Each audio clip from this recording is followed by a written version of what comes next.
Good day, everyone. In fact, good morning, good afternoon, good evening, and good night. I know my colleague in Australia, it's 2 a.m. My name is Frank Worrell, and it is my pleasure to be the moderator for this keynote session. Just to remind you that you can put questions in the Slido, sli.do platform, or put it in the YouTube chat. And so I am now going to introduce our keynote speaker, Professor Michael Flaherty. Michael Flaherty, PhD, is a professor of sociology at Eckerd College in St. Petersburg, Florida, where he also serves as coordinator of the sociology discipline. He has conducted an extensive amount of research and has authored and edited several books on time. His book, The Textures of Time, Agency and Temporal Experience, won the 2012 Charles Horton Cooley Award from the Society for Symbolic Interaction. Professor Flaherty is a deputy editor of Social Psychology Quarterly and serves on the editorial board of Time and Society. He was the president of the Society for the Study of Symbolic Interaction, chair of the Outstanding Research Contribution in Social Psychology Award Committee of the Social Psychology section of the American Sociological Association, and has held many other positions in professional organizations. He specializes in social psychology, time and temporal experience, qualitative methods, and ethnomethodology. Professor Flaherty's current research concerns the experience of time and temporal strategies in prison and other forms of confinement, which is the subject of his most recent book published this year, The Cage of Days, Time and Temporal Experience in Prison, as well as his topic for this keynote presentation, Time in Prison as Contested Terrain, Temporal Regime versus Temporal Resistance. Thank you very much for us. I turn it over to Professor Flaherty. Thank you, Frank. I appreciate your kind words in that introduction. And I also want to thank Antanas Kairis and the other organizers of this conference for the invitation to talk with you today. I wish we could have met in person, but perhaps that will be possible in the near future. As Frank said, for the past 10 years, I have been conducting research on time and temporal experience in prison. I will refer to my co-author and primary informant with the pseudonym Carceral. He served 31 years in 12 different prisons. Our book, The Cage of Days, Time and Temporal Experience, will be published by Columbia University Press. Our data are derived from 3 sources. Number 1, his personal experiences recorded in a journal, that is my co-author's personal experiences recorded in a journal. His observations of and interviews with other prisoners recorded as field notes. And number 3, our readings of 51 autobiographies written by convicts. And I'll be happy to elaborate on our methods in the discussion that follows my presentation. But first, a little bit of an introduction. Social structure is commonly defined as recurrent patterns of social interaction. The recurrence of the pattern provides a basis for predictability. Consider 2 examples. First, in the United States, these days, Blacks overwhelmingly vote with the Democratic Party. Second, as Durkheim noted long ago, year after year, Denmark, 89th in the world, has a higher suicide rate than Italy, 142nd in the world. There are, however, limits on the predictive power of social structure. Our predictions are only accurate in the aggregate. There are always plenty of exceptions to the rule, so we cannot predict the behavior of particular individuals. For related reasons, moreover, these patterns can change over time. Why is it that the further our analytical distance from social interaction, the more accurate our predictions, and vice versa? In my response to this question, I make use of a distinction between structure and antistructure, which was conceptualized by the anthropologist Victor Turner. If we define structure as recurrent and therefore predictable patterns of social interaction, then anti-structure is that which is opposed to the establishment and maintenance of such patterns. As Ivan Karp puts it, Turner's conception of anti-structure derives from the theoretical position which views social structure as a system of constraints applied to social persons to coerce them to behave in ways antithetical to their immediate self-interests. This theoretical position is also found in sociology. Drawing from Emile Durkheim, Peter Berger observes that from the individual standpoint, social institutions are characterized by externality and constraint. Society, as objective and external fact, confronts us, especially in the form of coercion. The externality and constraint of social order are chronically opposed to the immediate self-interests of the individual. For Turner, social life is a type of dialectical process, whereas Peter Berger and Thomas Luckman refer to dialectical moments in social reality. Ivan Karp notes that this is not a Hegelian or Marxist model because the alternation of structure and anti-structure does not imply a transcendence of one by the other. At various times and places, structure or anti-structure is dominant, and each of these conditions is problematic in its own way. There is no escape from the antithesis to a final and glorious synthesis. The study of time work, or temporal agency, makes the dynamics of structure and anti-structure visible. From the standpoint of time and temporal experience, the individual may desire structure or anti-structure. The preference will depend on one's interests and immediate circumstances. And what I want to do now is talk first about the temporal regime in prison to emphasize the structural side of things. And then I'll talk about the prisoner's efforts to resist the temporal regime via temporal agency, or what I call time work. And then I'll wrap things up with some discussion. So a temporal regime. A temporal regime governs the lives of prison inmates. With the clockwork logic of our criminal justice system, they have been sentenced to serve time, not make use of it as a resource. It follows that those who administer penitentiaries strive to control all aspects of temporal experience among their captives. The rhythm and routine in prison are not subject to inmate caprice. They are structured by a rigid schedule. This schedule was formulated by the staff, not prisoners, and it dominates the socio-temporal experience of incarceration. A daily schedule consists of specific time slots for every conceivable activity. As such, it is the shadow of a temporal regime. With this schedule, the staff decides what will occur, when it will occur, in what sequence it will occur, and the rate at which it will occur. A schedule distributes temporal resources. In everyday life, people use schedules to organize their own time and that of others. Thus, one's schedule represents a mix of temporal autonomy and temporal negotiation. In prison, the schedule exists prior to one's incarceration. It has been pre-established by the staff, and convicts have no say in its design. The staff break each day into the same temporal increments. Time slots are unerringly symmetrical. Every Monday is the same. Every Tuesday is the same. Every day is identical.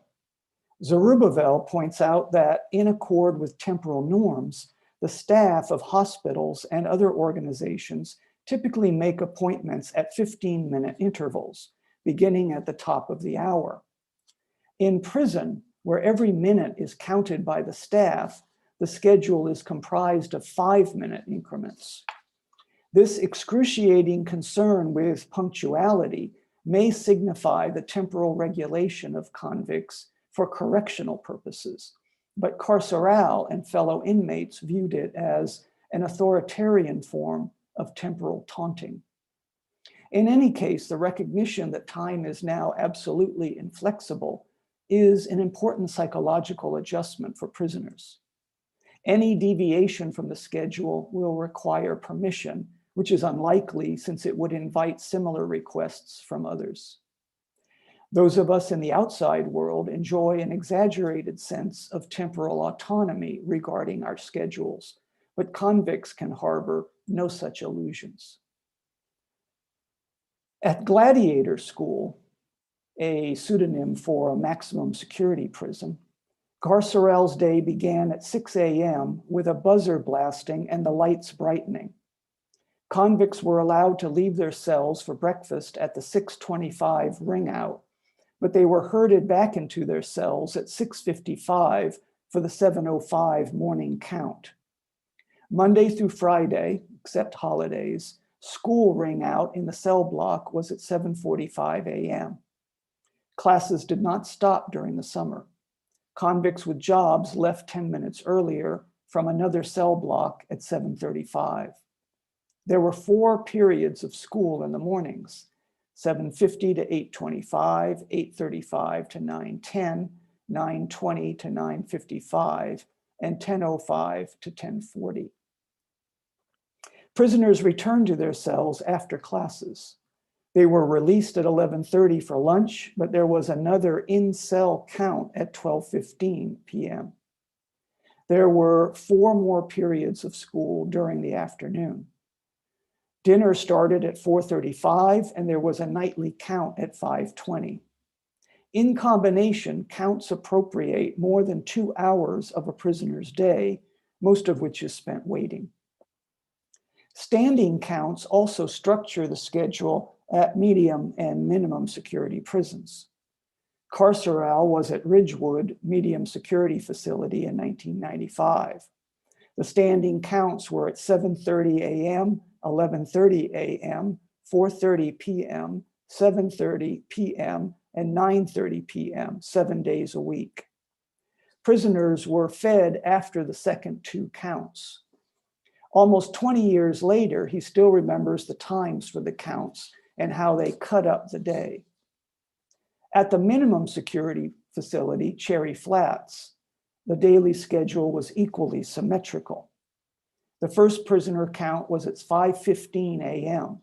Once that count was cleared by announcement, inmates were allowed out of their cells for breakfast. Other counts were called throughout the day with 5 to 10 minutes notice. Stephen Stanko describes a comparable system.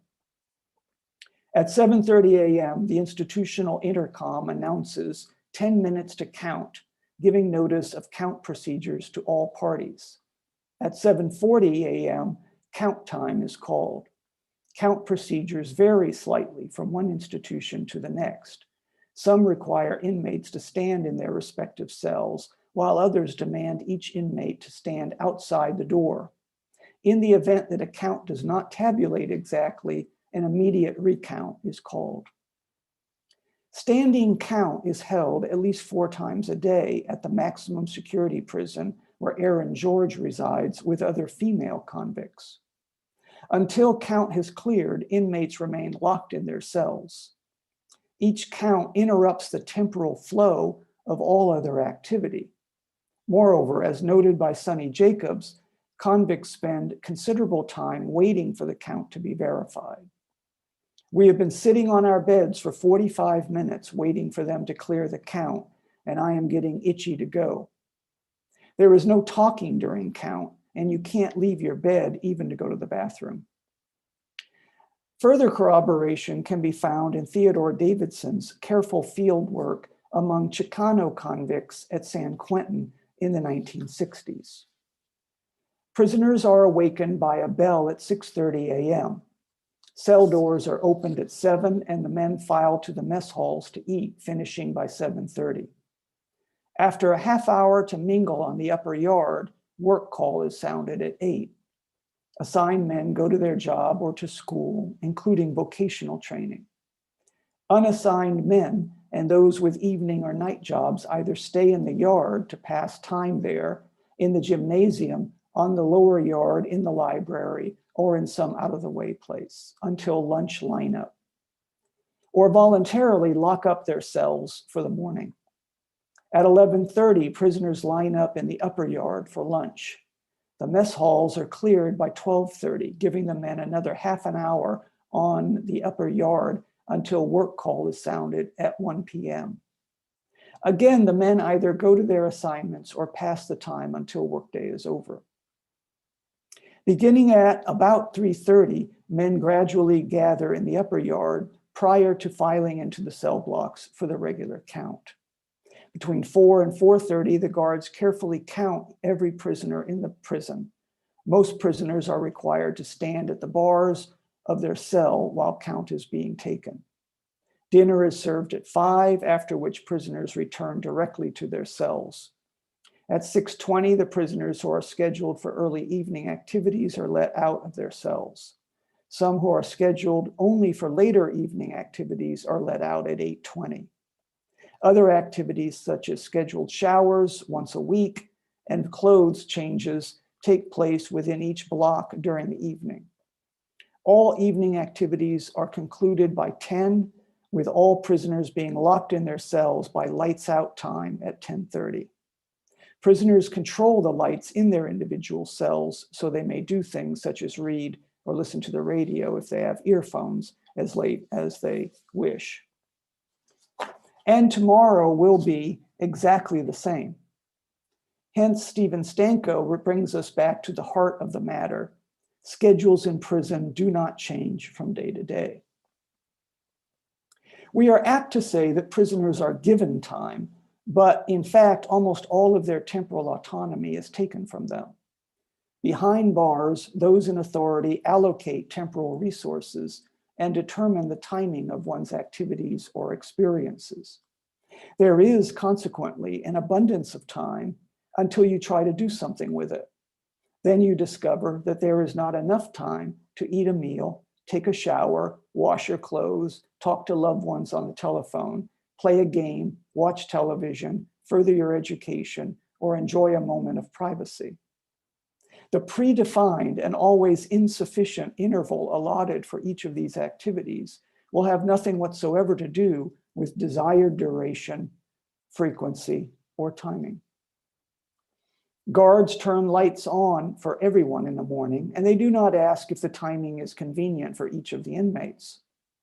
Convicts will be allocated 15 minutes for each meal, and they will be forced to leave the cafeteria when the specified time has expired, whether they have finished eating or not. Prisoners will be told when they can take a shower, and they will be allotted 10 minutes for it without regard for personal standards of hygiene. These 10 minutes will include traveling time, the traveling time it takes to get from one cell to the shower and back again, despite the impediments of security procedures. Convicts who are not confined to segregation cells may be permitted onto the yard for an hour at a designated time. Guards will turn the lights out for everyone at night with no concern for idiosyncratic preferences. Tomorrow will be exactly the same as today. Agency on the part of those who design and run prisons makes for a high degree of temporal predictability inside prisons. Now let's switch to the other side of this, and the other side of this is resistance as temporal agency in prison. And I'm going to focus, of course, on temporal agency. There are other kinds of resistance in prison, to be sure, but temporal agency is at the heart of the matter. So resistance is temporal agency in prison. Just as predictably, however, these institutional efforts to impose temporal structure on prisoners provoke reciprocal efforts by convicts to resist this structure with their own time work or temporal agency. As Turner might have put it, the prisoners enact temporal forms of antistructure. This is apparent when we examine how prisoners refer to or talk about time. All of their vocabulary is meant to minimize the perceived time that they must serve during their sentences. Consider, for instance, the well-worn phrase, doing a stretch. Its persistent use can be traced back to at least the 19th century. With these words, a prisoner can display a carefree attitude toward what is typically a daunting sentence. Metaphorically, a convict reduces his or her time in prison to something trivial and much less frightening, extending one's limbs in a more or less pleasant effort to relieve muscular tension. The use of this phrase is a kind of temporal alchemy that transforms a lot of hard time into an insignificant event. Vocabulary always reflects the practical interests of the people in question. In accord with this principle, there is rich variation in prison slang for one sentence. The use of spot and bit as temporal euphemisms can be found in Alexander Berkman's memoir from the early years of the 20th century. Note, for example, the temporal compression in this complaint from one of his fellow prisoners. "Old offender," they says to the judge, "and he soaks me for a 7 spot." Another colleague offers alternative jargon. "Now he's doing a 5-bit down in Kansas." Words such as spot and bit diminish the size of a convict sentence. Years of punishment shrink to something small, manageable, and unworthy of one's concern. This verbal tradition of temporal agency continues in recent autobiographies. Victor Hassein provides the following instance. "You have to spend more time out of that cell, Victor," insisted my chessmate and only friend at that time. "It's not healthy to do a bit like that." The same terminology appears in a memoir written by T.J. Parcell. He and Slidestep also served their first bit together. In a third memoir, Joel Blaser's friend Paul refers to "my state bit." Multiple types of this terminology coexist in contemporary prisons. They talked about time in terms of nickels and dimes, recalls T.J. Parcell. With this version, 5 or 10-year sentences are analogous to small, nearly worthless coins. I don't know if everyone is familiar with American money, so this is a nickel. This is a dime. As I said, they are small, worthless coins, but 5-year sentence is reduced to a nickel, 5 cents, and a 10-year sentence is reduced to a dime, 10 cents, as in these examples that follow. With this terminology, then, several years in prison can be dismissed with a mixture of contempt and amusement. It has an example here. "You back again, Murray," someone called out to the old con. He was elated by the recognition. It conferred status on him. "Yeah, I got a nickel this time," he laughed. Well, he got 5 years, but he's calling it a nickel. Jimmy Lerner cites Touche, who's doing a dime behind a crack sale gone bad. Lerner's cellmate, Kansas, begins one of his stories with, "I was doing a little deuce in Mariana." Here, a prison sentence of 2 years is referred to as a deuce. The linguistic minimizing of one sentence is a functional attempt at temporal self-delusion. The words bear little resemblance to the actual time one will serve. In extreme variations on this strategy, we witness truly heroic efforts at temporal agency. The scope of this ambition is nicely illustrated when a fellow prisoner explains the meaning of a stump to Alexander Berkman, and I quote, "Why, you still have 2 years, Ed," I remind him. "Not on your tintype, Alec, only 1 in a stump." "How big is the stump?" "Well," he chuckles, looking somewhat diffident, "it's 1 year, 11 months, and 27 days. It ain't no 2 years though, see?" Joel Blaser's assessment of his friend's status betrays a similar level of ambition in regard to temporal fraudulence. Paul was more than likely going to do all day, meaning life without parole, and would probably never see the streets again. So doing all day is a life sentence. In this rendition, a life sentence is reduced to a single day. Nevertheless, there is little evidence to suggest that this tactic has a profound impact on temporal experience. The ineffectiveness is most apparent in Kareem's lament, "The time is getting away from me. I've been doing this bit for a long time." The only prisoners who cross days off a calendar are those with little time to serve and a definite release date. Very few convicts are in that category. Even allowing for these criteria, this practice is terribly dysfunctional. Attention to standard units of linear time painfully magnifies the remaining temporal experience, despite there being not much of it, objectively speaking. Instead, most prisoners strive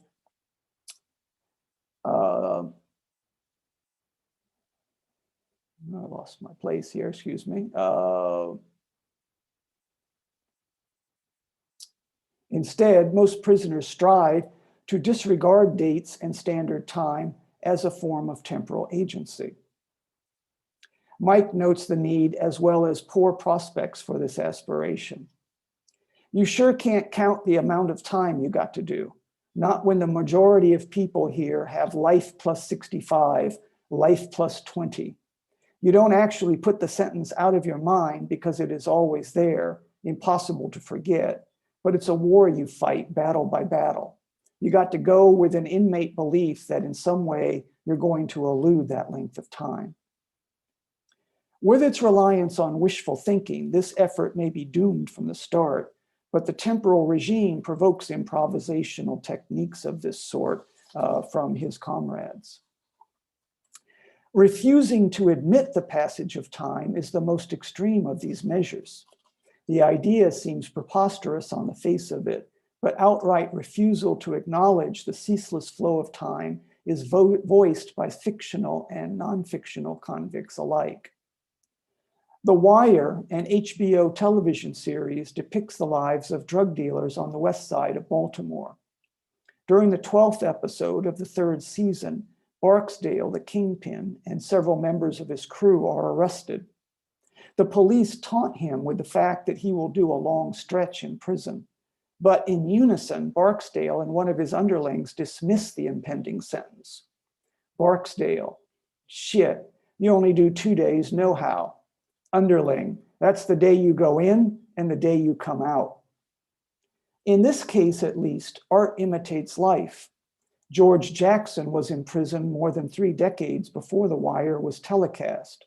Yet in a letter to his father, dated 17 October 1967, he makes a comparable effort to disavow the passage of time. Quote, "No new problems here, just waiting it out. Time is on my side. I'm 26 now, and I'll be 26 when I leave here, be it 40 years from today." Close the quote. In addition, prisoners display behavioral forms of temporal resistance. They engage in delaying tactics when told that their time on the yard has ended. Once back in their cells, they continue conversations from the yard by emptying the water from their toilets so that they can talk with prisoners on other tiers through the pipes. In addition, convicts create antistructure in the form of dramatic breaks with routine. For example, Jimmy Baca observed the following incident. Because Texas Red didn't think he'd had enough visiting time with his wife, he once took the visiting room guards hostage and initiated his own visiting hours. Needless to say, Texas Red paid a severe penalty for this temporal improvisation. On that day, however, he also spent a bit more time with his wife. It is a principle of this temporal regime that prisoners are always and immediately available when summoned. Yet, since time is contested terrain in the penitentiary, this gives prisoners an opportunity to display temporal autonomy by ignoring or ridiculing the summons while insulting the guards who issued it. Prisoners and guards alike refer to this conduct with an emic term, slow playing. As one would expect, guards are hypersensitive to the slightest delay, as is apparent in an officer's instructions to Jimmy Lerner and other new arrivals. And I quote, "Any motherfucker tries to slow play me or the property sergeant, I'll lock your ass down all day," close the quote. The guards recognize slow playing as a challenge to their authority and often respond with ferocious threats of this sort. It is noteworthy, however, that prisoners almost always go where they are summoned, and this cooperation is not simply evoked by the threat of punishment. Ultimately, it is in their own interest to go where they are summoned because it represents a rare opportunity for them to leave their cells. With this voluntary temporal conformity on the part of prisoners, our analysis begins to fold back on itself. So let's talk about that ambivalence. What I find noteworthy is the ambivalence of prisoners toward the temporal regime. Their attitude is not one of unadulterated resistance. In his autobiographical account of incarceration, Albert Woodfox acknowledges that the sameness of every day takes a toll on the prisoner's psyche. The repetitiveness of every day could feel very painful. Moreover, he describes his own efforts to compensate for the boredom by purposefully creating novelty in his daily routine, novelty that I conceptualize as time work or temporal agency. And I quote, "I tried to make the routine different. I might sit on my bunk to eat breakfast for months or maybe a year. Then I'd stand to eat breakfast for months. Then I'd sit at a table to eat breakfast. Deep down, I always knew it was the same routine. I couldn't really trick myself into believing otherwise," close the quote. In this passage, we witness Woodfox engaging in time work or temporal agency, but with little or no success. Nonetheless, his efforts are in the expected direction because he attempts to increase novelty rather than decrease it. More surprising is the fact that he and fellow prisoners often embrace the temporal structure of prison instead of resisting it. And here I quote from Woodfox again, "As much as we hated the routine, though, we needed it for mental stability. It gave us familiarity, a sense of confidence, and the illusion of control over our surroundings. When people know their surroundings, they know how to survive in that environment. To have the lights go on at the same time, to eat at the same time, it brought order to our lives. Once we were used to the structure of the day, it was something we could count on. The smallest change could feel devastating." We find a parallel statement in the writings of Sunny Jacobs, a female prisoner. "With all that was going on, daily life in prison remained the same. It could be frustrating, but there were times when it was comforting to be carried along by the humdrum routine." And from another female prisoner, Erin George, "Any break in the routine truly upsets me," close the quote. Clearly, it would be a mistake to view the individual as always and utterly opposed to the external constraints of temporal structure, even in the penitentiary. People create or accede to temporal structure for their own sake and with good reason. Temporal structure is the basis for social organization. It is the foundation for our ability to do things with others. It is conformity with cultural norms that brings about the patterns of social structure. Yet human conformity with social expectations is neither natural nor inevitable. If structure imposes externality and constraint on human conduct, why should the individual choose to conform with temporal norms? Berger and Luckman identify one function of temporal structure. Habitualization carries with it the important psychological gain that choices are narrowed. And of course, temporal antistructure reestablishes our autonomy and liberates us from regimentation. Both structure and antistructure have payoffs for the individual, but their respective salience depends on one's immediate circumstances. It is easy to see time work in resistance, but we must also recognize that temporal agency is the basis for what Harold Garfinkel called motivated compliance. Conformity with temporal norms is a species of temporal agency because one chooses to abide with social expectations.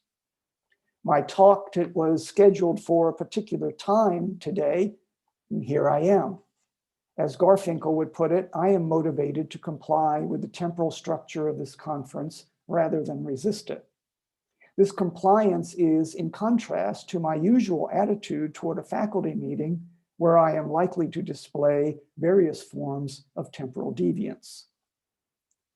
Irving Goffman helps us theorize our ambivalence toward temporal structure.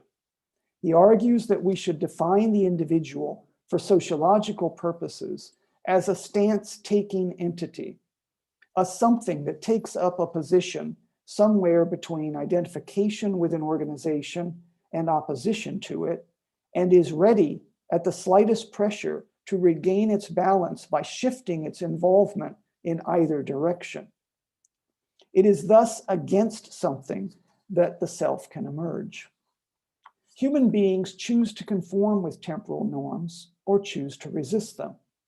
If, as Goffman suggests, we are self-guided and stance-taking entities, these attributes have troubling implications for the predictability of our behavior. We want our cake and we want to eat it too.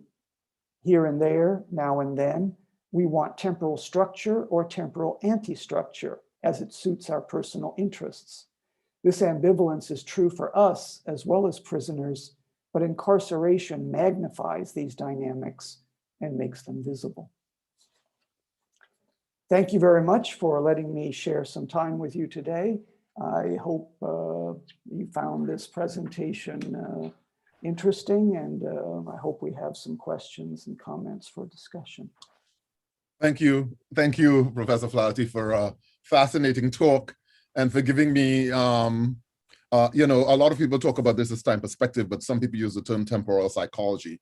And I have to say that a number of us, seeing from the chat, including Phil Zimbardo, have loved your words: temporal alchemy, temporal fraudulence, temporal regime, and so forth. Here's a question, the first one that came in.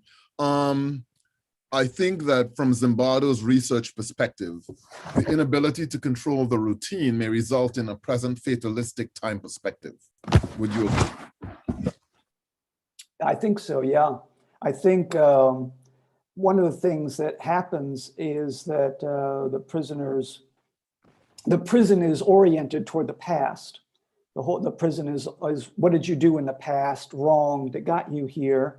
And if you do something wrong here, we're going to give you more time to stay here. If you try to talk to them about how I'm going to change my life and become a different person, they're not interested in hearing about that. And so the future is taken away from you. And to go back to the question, that produces a real constant focus on the past, which makes kind of fatalism and futility feel almost inevitable. It's kind of hard to avoid, but it's created by the institutional focus, I think, on the past. Thank you. Would you describe the prison routine as inhumane, and what would make it more humane in your opinion? I think yes, I would define the prison routine as inhumane.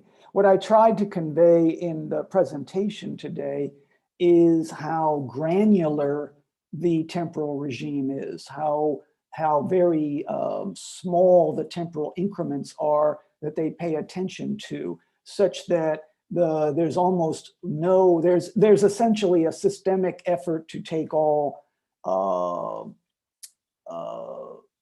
autonomy away from the prisoners. It's difficult to see why that is necessary. It's difficult to see why that can't be different, and why the prisoners can still be in prison, can still be punished, and yet have more temporal autonomy, which I would suggest is going to make it more possible for them to adapt to regular civilian life when they are released, and most of them sooner or later are. One thing that happens to these prisoners is they become institutionalized. One of the quotes we use in the book is from a female prisoner who literally becomes incapable of leaving her cell voluntarily because she has an anxiety attack if she tries to do so, because she's just worried she's going to get in trouble if she leaves her cell voluntarily. Now, how do you release that person? How does that person function once that person is back in society? Because you have systematically eliminated initiative from that person. They can't take initiative. Means that I decide to do something now with my time, and you've made this person essentially go, okay, I can't do anything until somebody tells me to do something. And yet you're going to let that person go. You're going to let that person back into society. And I guess I would suggest that you've damaged that person in a way that didn't have to be part of the punishment, and has made that more likely that that person will be ineffective and will contribute to recidivism, which is, I think, too often viewed as something problematic in the prisoner himself or herself, but is in fact kind of part of a self-fulfilling prophecy created by the institution. You make these people incompetent, then you release them, then you go, see, they were incompetent and we have to put them in prison again, and around and around. And so another aspect of the time in prison is a circularity, a cyclical kind of thing, where on the outside, you know, I've been looking forward to this presentation for weeks or months. And I said to myself, it was on my calendar. I said, on a certain day, I'm going to give this talk. I could look forward to a future, and I can plan for it and organize my time and make it happen. All of that is systematically denied in prison. Right. So before I ask the next question, which is actually related to what you just said, actually, I just wanted to, for viewers who have not seen it, I would recommend the film The Shawshank Redemption, which came to mind when you were talking about taking away the sense of autonomy. You can't do anything without talking about it. So that, for those who don't know it, it's The Shawshank Redemption.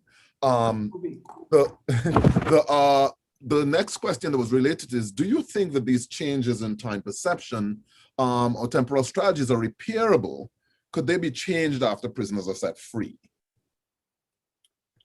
Well, that's a good question. I think I'm tempted to say yes. I would say, though, that the recidivism rate doesn't support my yes. The recidivism rate varies between 60 and 70%. So it could be that I'm naive on that. And I honestly, I mean, this is I guess I should just frame the answer by saying this is speculative. I think to some extent these prisoners, and it varies also with the time.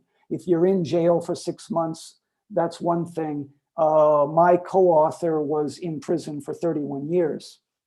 And so part of the answer would be, well, it probably varies with the length and severity of the incarceration.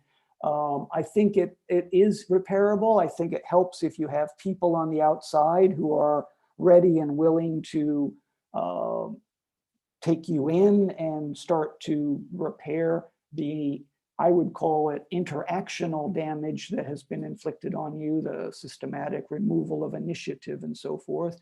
But I also think that for many of the folks that I could possibly see, and especially long-term prisoners, becomes very difficult for them to adapt and adjust. Another aspect of the adaptation, I guess, one thing I didn't talk about in my talk, but I'll mention it just briefly here, is what I call the Rip Van Winkle effect.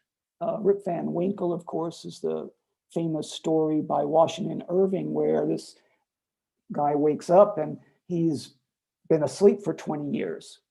And there's a Rip Van Winkle, what we call a Rip Van Winkle effect in prison, because, you know, in my guy's case, the internet was invented while he was in prison, microwave ovens, phones with touch screens. Then you let that person go, and it's like they've entered a different world that they are not prepared for.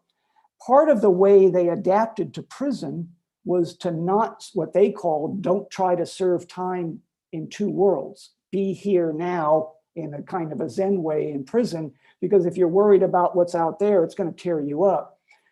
But the less they pay attention to out there, it's functional now while they're in prison, but dysfunctional when they're released because they're completely unprepared for what's going on out here. So thank you. So thank you again. So wherever you are, I'm going to close with a comment by Phil Zimbardo, but I'm going to ask everybody to, wherever you are, whatever time zone you're in, give a talk to our presenter, keynote presenter, Professor Flaherty, for a fascinating and interesting talk. I'm sure we look forward, I look forward to reading the book. And I wanted to close with this statement that it seems as if not only you were talking about the routine not changing in prison, but it seems that it doesn't change over time. Philip Zimbardo made a comment saying that in my Stanford prison experiment, counts of lined up prisoner numbers were used as punishment, forced repeating their numbers for up to an hour on end. And so this was something that took place decades ago, and we still have the same thing happening. Thank you again very much for your presentation, Professor Flaherty. Thank you, Frank. And thank everybody else for tuning in, and appreciate it very much. Okay. So we have a session in 10 minutes, 12 minutes. There's a symposium. And thank you, everybody. Enjoy the brief break. Bye.